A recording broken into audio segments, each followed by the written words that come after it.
항상 해마다 연말되면 그 다음 해의 트렌드를 분석하는 책들이 몇 권 나옵니다. 그 중에서 김난도 교수라는 사람이 이끌고 있는 서울대 생활과학연구소에서 펴내고 있는 그 다음 해의 2022년의 트렌드라고 한 책은 많은 사람들에게 좋은 아이템과 도전을 주는 책으로 알려지고 있습니다. 2022년도에 10개의 키워드를 김난도 교수팀은 이야기하고 있는데 5개만 이야기해 보면 나노 사회가 첫 번째 키워드이고, 그리고 머니러시, 그다음에 루틴이, 헬시 플레저, 러스틱 라이프라고 하는 5개의 키워드가 연이어서 나오고 있는 것을 볼 수가 있습니다. 나노 사회라고 하는 것은 이 코로나 팬데믹이 가져온 것이긴 하지만, 그러나 사실은 이제 사회가 세분화되어서 각자 개별성으로 돌아간다라고 하는 사실은 코로나 이전에도 이미 예측되어 왔었던 것이고, 이 일들이 코로나로 말미암아 더 구체적으로 실행되었다는 사실들을 부인할 수가 없습니다. 사람들은 마스크로 얼굴을 가린 채 생활하면서 결국은 직장과 가정과 심지어는 가족의 모임들도 그 결속력이 현저하게 약화되어진 상태에 이르고 있는 것들은 이 코로나 팬데믹 사회에서 우리에게 불가피하게 다가와 있습니다. 결국 혼자 살아남아야 하는 그런 사회가 되어 있다는 말입니다. 그러다 보니 사람들은 돈을 더 많이 추구하고 돈이 모이는 곳에 사람들의 집중이 되어지고 있는 현상들이 있습니다. 이것은 오래전에 금광을 향해서 사람들이 몰려들었던 골드러시와 같이 머니러시의 현상을 이루고 있다고 이야기하죠. 젊은이나 나이 든 사람이나 중장년층이나 할 것 없이 모든 사람들이 지금은 돈이 들 것 같은 일들을 굉장히 발빠르게 움직여서 찾고 있는 절박함들이 있는 거죠.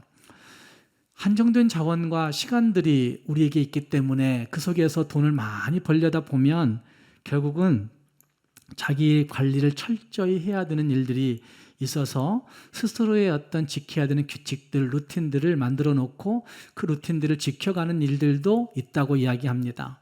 그리고 그 다음은 건강을 잃으면 모든 걸 다 잃기 때문에 자기 스스로 헬시 플레저를 세우고 열심히 그것들을 향해서 나아가고 있는 현상들도 있습니다. 뿐만 아니라 사람들이 발빠르게 굉장히 바쁘게 움직여가면서 결국은 그 삶의 지쳐감으로 말미암아 러스틱 라이프를 그냥 그 아무 생각 없는 그런 시골스러움의 정취를 동경하고 있고, 그런 삶을 일주일에 적어도 몇 번은 해야 되겠다라고 생각하는 일들이 현대인들에게 있다는 겁니다. 그래서 이 5개의 키워드를 제가 보면서 그래, 이렇게 살면 진짜 행복할까라는 생각을 해봅니다. 여러분은 2022년도의 트렌드를 얘기하고 있는 저게 도대체 뭐야? 지금도 우리는 너무 치열하게 살고 있는데 라고 하실 분들도 계시겠지만, 아마 그런 일들이 이루어졌을 때 진짜 행복할까라는 질문을 해볼 수밖에 없다는 말입니다. 여러분의 삶은 행복합니까? 또 진짜 자기 중심적으로 그 예측하고 있는 그 이야기들을 지켜가면 정말 우리는 행복한 삶을 살 수 있는 것입니까? 사람들한테 행복이냐고, 행복을 사냐고 물어보면 사람들은 이렇게 얘기한다고 합니다. 너무 복잡해서 잘 모르겠어요. 행복할 수 있는 여유가 있었으면 좋겠어요. 행복할 만한 뭐가 있어야 진짜 행복하지요 라고 이야기하는 사람들이 참 많이 있다고 합니다. 단 사람들은 너무 바빠서 자기가 즐거워하는 그 재미에 중독되어 가는 현상들도 현대인들의 특징 중에 한 가지라고 합니다. 쇼폰을 굉장히 즐거워하는 사람들의 재미 중독이 있습니다. 짧은 어떤 이야기거리들을 즐거워하는, 그래서 지금은 짧은 콘텐츠가 강세라고 얘기합니다. 긴 거는 보지 않고 짧은 것으로 승부를 거는 쇼폼 콘텐츠가 성공한다고 이야기들을 합니다. 이런 류의 행복들은 세상의 가치와 세상의 흐름과 세상의 트렌드가 가져다 주는 행복이 있다고 이야기하는 경향들을 가지고 있습니다. 결국은 우리 행복의 주권을 다 빼앗겨 버린 것이 아닐까라는 생각을 저는 해보게 됩니다. 세상의 가치에, 세상의 흐름에, 세상의 트렌드에, 우리가 생각하는 어떤 재미 중독에 진짜 가져야 되는 행복을 다 빼앗겨 버린 것이 아닐까라는 생각을 해본다는 말입니다. 특히 그리스도인들조차도 여기에서 자유롭지 못한 것을 보면 예수 믿고 있는 우리들에게 진짜 행복은 무엇일까 하는 물음을 해볼 수밖에 없습니다. 여러분에게 진짜 행복은 과연 무엇입니까? 이 감사의 절기에 나에게 행복이 있는지, 나에게 진짜 감사가 있는지, 내가 무엇을 행복해하고 진짜 기뻐하고 있는지 돌아보면서 주님 안에 있는 진짜 행복의 가치를 찾고 우리 행복의 주권이 주님께 있음을 인정하면서 주님을 의지할 수 있는, 주님의 감사를 찾을 수 있는 우리 모두가 될 수 있기를 주님의 이름으로 축복합니다. 먼저 함께 읽은 말씀을 통해서 볼 때 마음을 그리스도의 평강이 다스릴 때 감사할 수 있고 행복할 수 있습니다. 15절 말씀이 그렇게 말씀합니다. 그리스도의 평강이 너희 마음을 주장하게 하라. 그리스도의 평강이 너희 마음을 주장하게 하라. 주장한다는 말은 운동 경기의 심판으로 행동한다라는 뜻을 갖고 있습니다. 그러니까 우리 마음의 심판의 권한이 그리스도의 평강에 있도록 하라는 얘기예요. 우리 마음의 심판의 권한이 세상에 있는 것이 아니라 그리스도의 평강에만 있도록 너희 마음을 관리하라. 너희 마음을 잘 관리해라. 이런 말씀을 이 15절 말씀이 하고 있습니다. 그 마음을 그리스도의 평강으로 관리하지 못하면 어쩌면 우리는 세상에 평안한 것을 추구하고 세상에 잘된 것을 추구하고 세상에 높아진 것들을 추구하고 세상에 돈 많이 버는 것들을 추구하면서 살아가겠지만, 그러나 그 세상의 편안함들은, 세상의 심판 권한 갖고 있는 그 편안함들은 우리 욕구의 충족이 이루어질 때 또 다른 감정적인 편안함만 주는 것이 아니라 또 다른 욕구를 발동시킴으로 말미암아 거기에서 진짜 행복이 없음을 알려주는 경향들을 갖고 있습니다. 예를 들면 이런 것들이 있습니다. 어떤 분에게 사랑하는 아들이 있었습니다. 그 아들이 좋은 대학 갈 수 있도록 하나님 앞에 열심히 기도했습니다. 정말 최선을 다하여 노력하고 기도하고 행했는데, 그런데 그 아버지가 바라는 학교에 아들이 들어가지 못했습니다. 너무 속이 상하는 거죠. 기분이 나쁜 거죠. 도대체 뭐 때문에 기도했는데, 뭐 때문에 그렇게 열심히 노력했는데 하나님이 이런 기도도 안 들어주시느냐고 속이 너무 상했습니다. 그러다가 그 남편이, 아버지가 어떤 모임에 가게 되었습니다. 그런데 어릴 때 보았던 그 친구를 만나게 되었고, 젊을 때 만났던 친구를 만나게 되었고, 그 친구의 그 삶이 지체장애의 아들 때문에 굉장히 힘들고 어려웠다는 얘기를 거기에서 듣게 됩니다. 그리고 그 아버지가 집에 돌아와서, 그래, 아들이 건강한 것만도 감사하구나. 아들이 그 건강하게 이 20살까지 자라준 것만 해도 너무 기쁘고 즐거운 것이구나 라는 사실을 발견하고 아내에게 그 얘기를 하는 겁니다. 어쩌면 우리는 비교에서 오는 욕구 충족들이 되지 않을 때마다 행복하지 못하다, 속상하다, 화난다 이런 얘기들을 하면서 살아갑니다. 또 어떤 믿음 좋은 여성도가 있었습니다. 그 여성도는 결혼하고 10여 년 만에 전셋집을 면하게 되었습니다. 요즘은 살 수가 없어요. 그러나 옛날에는 한 10년 정도 열심히 결혼해서 벌면 그래서 전셋집 면할 수 있는 정도의 벌이를 할 수 있었던 사람들이 많이 있었습니다. 전세 살 때에는 집 비우라, 언제 집 비우라 하면 그 전셋값 올려주지 못해서 옮겨 다녀야 되는 그런 처량함 때문에 너무나 힘들고 어려웠는데, 이제 내 집 생겼으니까 너무 감사하다고, 그러면서 예배도 드리고 너무 기쁘다고 그렇게 했던 것들이 있었습니다. 그런데 얼마 지나지 않아서 다른 친구, 늦게 결혼한 자기 친구 집에 가게 되었는데, 자기보다 더 큰 집을 마련하고 그 더 큰 집, 멋진 집에 살고 있는 그 모습 보니까 너무 화가 나는 거죠. 기분이 좋지 않은 거죠. 그리고 집에 돌아오는 내내 남편에게 짜증을 부리는 거죠. 그러다가 부부싸움을 하게 되는 겁니다.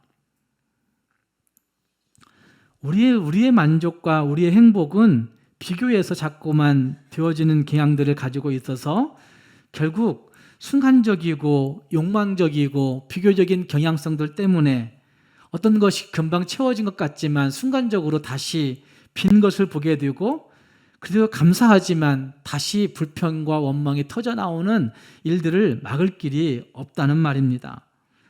그러나 그리스도의 평강은 죄 사함 받은 자가 누리는 은혜에서 오는 것이 그리스도의 평강입니다.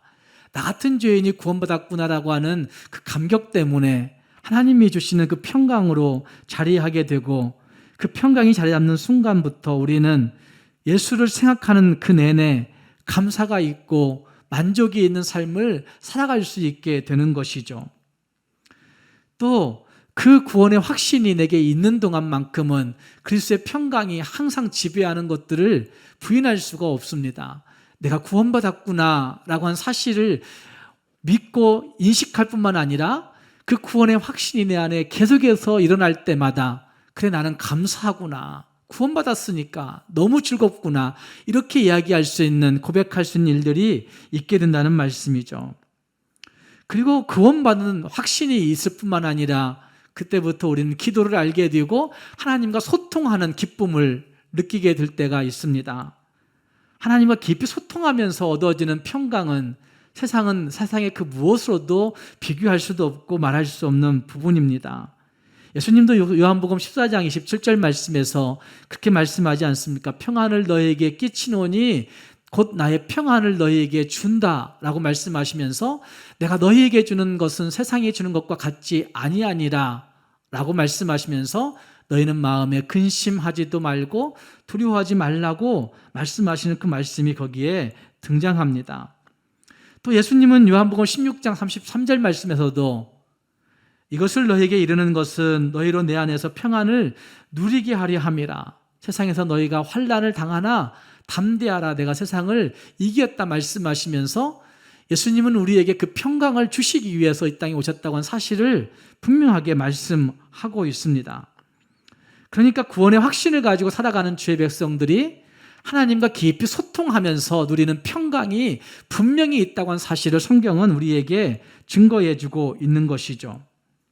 그 평강은 세상이 빼앗을 수 없는 평강이고, 그 평강은 세상이 그 무엇으로도 되갚아줄 수 없는 그런 평강인 것을 성경은 우리에게 증거해 주고 있습니다. 몇 년 전에 CBS 기독교 방송이 의혹적으로 상영한 프리덤이라고 하는 영화가 있었습니다. 그 영화는 흑인 노예인 사무엘이 그 노예로 살아가는 그 고통 가운데서 하나님의 말씀을 통해 하나님을 신뢰하며 탈출하는 일대기를 그린 영화가 프리덤이라고 하는 영화였습니다. 그 와중에 그는 죽음의 위협을 당합니다. 도망치기 위해서, 탈출하기 위해서 애를 썼던 그 과정들 가운데 죽음의 위협에 처해 있는데도 그 사무엘, 흑인 노예 사무엘 일행은 하나님 앞에 평안함을 찬송합니다. 내 평생에 가는 길 순탄하여 늘 잔잔한 강 같든지 큰 풍파로 어렵든지 나의 영혼은 늘 편하다. 내 영혼 평안해, 내 영혼 평안해를 외치는 모습이 그 영화에서 등장합니다. 죽음이 직면했는데도 불구하고 평안해를 외칠 수 있는 그 믿음의 모습, 잡혀서 매맞고 죽게 생겼는데도 불구하고 내 영혼은 예수 안에 든든하다고, 예수 안에 나는 견고하다고 외칠 수 있는 그 평안함, 바로 이것이 죄 사함 받은 자들이 누리는 은혜이고 구원의 확신이 있는 자들이 들어갈 수 있는 기쁨이고 하나님과 함께 하심에 만족해 주는 평화라고 말할 수가 있는 것입니다. 그것은 제도가 빼앗을 수 없는 것이고 조직이 앗아갈 수 없는 부분이고 세상의 어떤 물질로도 되갚을 수 없는 평화라고 하는 사실을 예수 믿는 사람들에게 주어진 평화에서 얼마든지 맛볼 수 있습니다. 그것은 어떤 위협으로도 감소시킬 수 없는 능력이요, 힘이 있는 것을 우리는 우리의 삶 속에서 종종 경험할 때가 있습니다. 행복과 불행의 시작은 마음에서 시작된다고 우리는 늘 듣고 알고 있습니다. 우리는 많은 경우 마음을 두려움과 불안 가운데 방치해 둘 때가 있습니다. 그런데 이런 두려움들은 더 많이 알면 알수록 우리에게 증가될 때가 있고, 또 더 오래 살면 살수록 그 두려움들이 우리에게 가중되어 나타날 때가 있습니다. 더 풍족하면 풍족할수록 우리에게 그 두려움과 불안이 증세가 심해질 때가 있습니다. 그것은 우리 마음의 심판의 권한을 어쩌면 복잡해지는 세상의 물질에 두었기 때문이 아닐까, 저는 이 15절 말씀을 근거해서 생각을 해보게 됩니다. 내 마음의 심판의 권한을 물질에 두고, 내 마음의 심판의 권한을 명예에 두고, 내 마음의 심판의 권한을 높아짐에 두고, 내 마음의 심판의 권한을 풍족함에 두고, 내 마음의 심판의 권한을 건강에 두고, 내 마음의 심판의 권한을 오래 사는 것에 두었다고 한다면 우리는 정말 두려움과 불안 속에 허덕일 수밖에 없는 것이죠. 린다 세퍼든이라고 한 사람이 두려운 마음 버리기라고 하는 책에서 현대인들의 행복한 삶과 사고방식을 제약하고 그들의 선택을 제한하는 그 누리지 못하게 하는 것들을 두려움이라고 정의하고 있는 것을 볼 수 있습니다. 풍성한 즐거움을 얻지 못하게 하는 것도 두려움이고, 행복한 삶을 방해하는 것도 두려움이고, 우리의 선택을 제한시켜 버리는 것들도 두려움이고, 관계를 깨뜨리는 것들도 두려움이라고 그렇게 이야기합니다. 이 두려움은 사람의 정신과 말과 행동, 그 감정, 그 모든 것들을 다 지배한다고 이야기하는 것이죠. 이런 두려움을 무엇으로 이길 수 있겠습니까? 이런 두려움을 무엇으로 없앨 수 있겠습니까? 린다 세퍼드는 행동심리학자이기 때문에 그런 얘기를 합니다. 심호흡을 크게 하면 이길 수 있다고 얘기하는 거죠. 우리의 근육을 이완시키면 이길 수 있다고 얘기하죠. 그래서 가만히 있는 법을 배우고, 음악을 감상하는 법을 배우고, 기분을 바꿔보는 어떤 일들을 배우고, 가상의 현실을 이용해서 자기 기분을 릴렉스 시키는 것들을 배우고, 이런 얘기들을 제시하고 하는 것들을 볼 수가 있습니다. 그러나 궁극적으로 그리스도인들은 우리 마음속에 자리 잡은 하나님과의 호흡을 통하여서, 영적인 호흡을 통하여서 영적인 근육을 단련함으로 말미암아 우리 안에 들어오는 두려움들을 몰아낼 수 있다고 저는 생각합니다. 그리스도의 평강이 주장하는, 그리스도의 평강이 우리의 마음에 심판의 고난을 쥔 그런 삶을 살아가게 될 때 우리는 진짜 감사의 사람이 될 수가 있다는 말입니다. 사랑하는 성도 여러분, 이 연말을 지나가면서 우리 마음을 차지하고 있는 것이 무엇인지 돌아볼 수 있기를 바랍니다. 내 마음의 심판의 권한을 여러분은 무엇에 두고 계십니까? 다시 한번 우리 자신들을 돌아보면서 그리스도의 평강이 내 마음의 주권을 온전히 쥐고 있음으로 말미암아 내 마음이 하나님을 향하여 늘 감사하고 늘 기뻐하고 즐거워할 수 있는 우리 모두가 될 수 있기를 주님의 이름으로 축복합니다. 두 번째로 우리는 말씀이 풍성히 거할 때 감사할 수 있음을 보아야 합니다.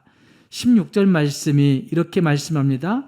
그리스도의 말씀이 너희 속에 풍성히 거하여 모든 지혜로 피차 가르치며 권면하고 시와 찬송과 신령한 노래를 부르며 감사하는 마음으로 하나님을 찬양하고, 그리스도의 말씀이 너희 속에 풍성히 거하면 이렇게 될 수 있다는 얘기예요. 그리스도의 말씀이 풍성히 거하면, 그리고 그 다음 말씀들은 여러 가지 이야기를 하고 있는 것 같지만 결국은 하나님 아버지께 감사할 수 있게 된다, 감사하라, 이렇게 말씀하고 있는 것을 볼 수가 있습니다. 무엇으로 감사할 수 있을 것인가? 무엇으로 감사해야 할까?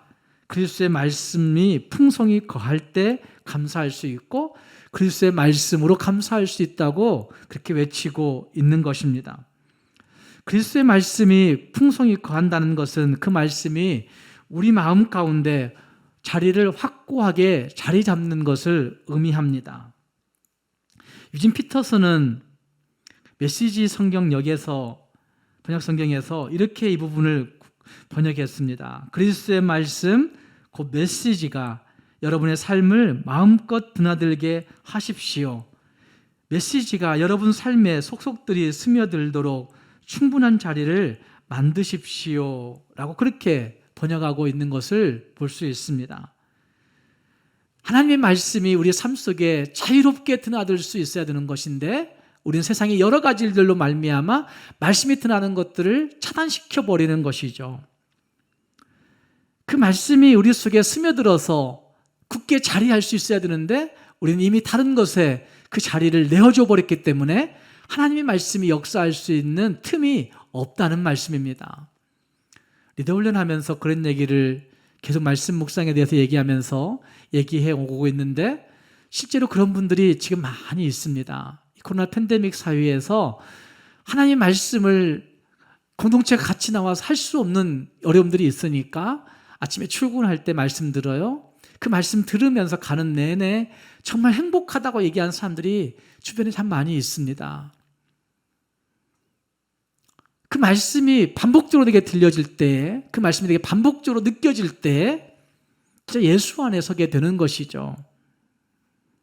아니 무슨 그런 일들이 있겠냐고. 지난 우리가 90일 성경 통독할 때에도 예수 이제 처음 믿은 초신자가 그 성경 통독 모임에 들어온 분이 있었어요. 그런데 그분도 성경을 통독하는 중에 예수 구원의 확신이 생기는 거예요. 그냥 말씀 듣는 거였잖아요. 사실은 통독 성경 그거 뭐 얼마나 크게 역사하겠느냐 사람들이 얘기했겠지만 그 통독 성경 그 들려오는 소리 또 이 본문 보면서 느끼는 그 느낌이 성경 말씀이 내 안에 들어오면서 누가 말하지 않는데도 불구하고 그래 예수가 내 구원자시구나 사실을 절실하게 느낀 사람이 있단 말씀이죠. 말씀이 내 삶을 자유롭게 드나들 수만 있다고 한다면 그 말씀이 내 삶에 속속들이 스며들 수만 있다고 한다면 우리는 그 말씀으로 말미암아 진짜 감사할 수 있고 평강을 누릴 수 있는 진짜 찐 그리스도인이 될 수가 있는 것이죠. 말씀이 풍성히 거할 때 은혜를 알게 됩니다. 말씀이 풍성히 거할 때 어쩌면 그 은혜를 알고 그 은혜로 말미암아 남을 배려할 수 있는 성숙함이 있게 되는 것이고 말씀이 풍성히 거할 때 그 은혜를 알고 느낄 뿐만 아니라 그 은혜를 베풀며 살아가는 삶이 있게 된다는 사실들을 우리는 볼 수가 있습니다. 나는 아무리 생각해 봐도 감사할 것이 없다고 얘기하는 사람들이 있습니다. 내가 혼자 내 힘으로 여기까지 살아왔는데 내가 노력해서 지금까지 잘 살아왔는데 내가 누구의 은혜를 감사해야 되고 내가 누구의 사랑을 감사할 것이냐고 이렇게 얘기할 사람들이 하는 사람들이 있습니다. 어쩌면 이런 사람들은 굉장히 교만한 사람이고 인생이 무엇인지 잘 모르는 불행한 사람이라고 저는 생각합니다. 세상 사람들의 행복은 사람들에게 사랑받고 인정받는 데서 인정받는 존재가 되는 데서 얻는 행복일 때가 참 많습니다. 그래서 사람들은 사랑받기 위해서 무엇인가를 합니다. 사랑받기 위해서 꾸미기도 하고 사랑받기 위해서 열심히 공부도 하기도 하고 사랑받기 위해서 부자가 되기도 하고 사랑받기 위해서 유명해지는 일들도 하게 되고 사랑받기 위해서 도덕적인 삶을 살아가는 사람들도 있습니다. 이것은 아담스가 얘기하고 있는 도덕감정론에 기초된 얘기들이죠.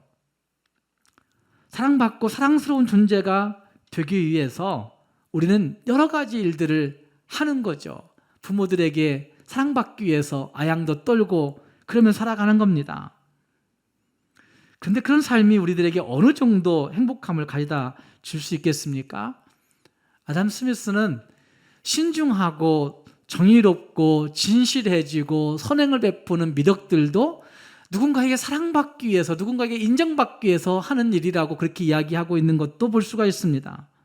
그런데 그런다고 해서 진짜 우리는 사랑받을 수 있는가? 행복해질 수 있는가? 그렇지 않습니다. 왜냐하면 우리가 하고 있는 모든 것들이 결국 상대적인 가치로 비교가 되어서 내 훌륭함이 뛰어난 도덕성과 진실성을 갖고 있지만 다른 형제와 똑같은 그런 레벨로 유지되지 못하면 결국 부모님들은 더 진실하고 더 도덕적이고 더 친근한 자식을 더 사랑하게 되어 있는 거예요.